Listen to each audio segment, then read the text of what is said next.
Hi കൂട്ടുകാരെ, നമ്മൾ വീടെന്താണെന്നും അയൽക്കാരെ പറ്റിയും കുറെ അക്ഷരങ്ങളും കളിപ്പാട്ടും കഥയും ഒക്കെ പഠിച്ചല്ലോ. ഇനി നമുക്ക് വിദ്യാലയത്തെ പറ്റി പഠിച്ചാലോ?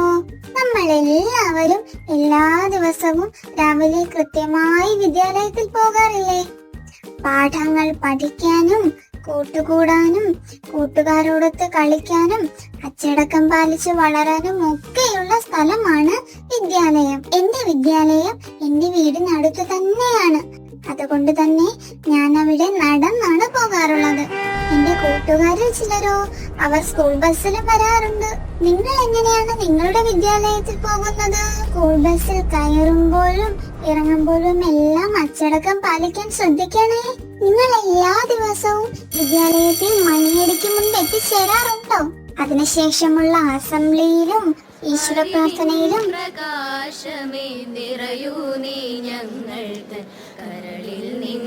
പ്രതിജ്ഞയിലും എല്ലാവരും കൃത്യമായും പങ്കുചേരണം.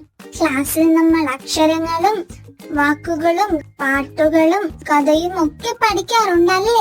അധ്യാപകരെ അനുസരിക്കാനും അവർ പറയുന്നത് ശ്രദ്ധയോടെ കേട്ടിരിക്കാനും ഒക്കെ ശ്രദ്ധിക്കണേ. ഉച്ചഭക്ഷണം നിങ്ങൾ ഒറ്റയ്ക്കാണോ കഴിക്കാറുള്ളത്? അല്ല അല്ലേ?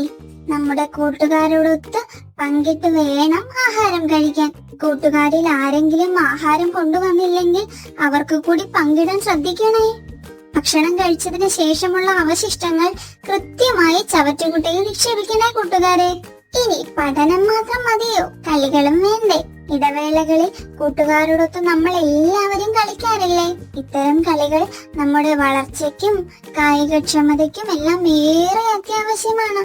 ഇങ്ങനെ പഠിച്ചു വളരാനും കളിച്ചു രസിക്കാനും കായിക പ്രവർത്തനങ്ങളിൽ ഏർപ്പെടാനും കൂട്ടുകൂടാനും ഒക്കെയുള്ള സ്ഥലമാണ് നമുക്കെല്ലാം പ്രിയപ്പെട്ട നമ്മുടെ വിദ്യാലയം.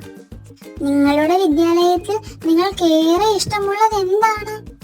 കൂട്ടുകാരോടും ചോദിച്ചു നോക്കണേ.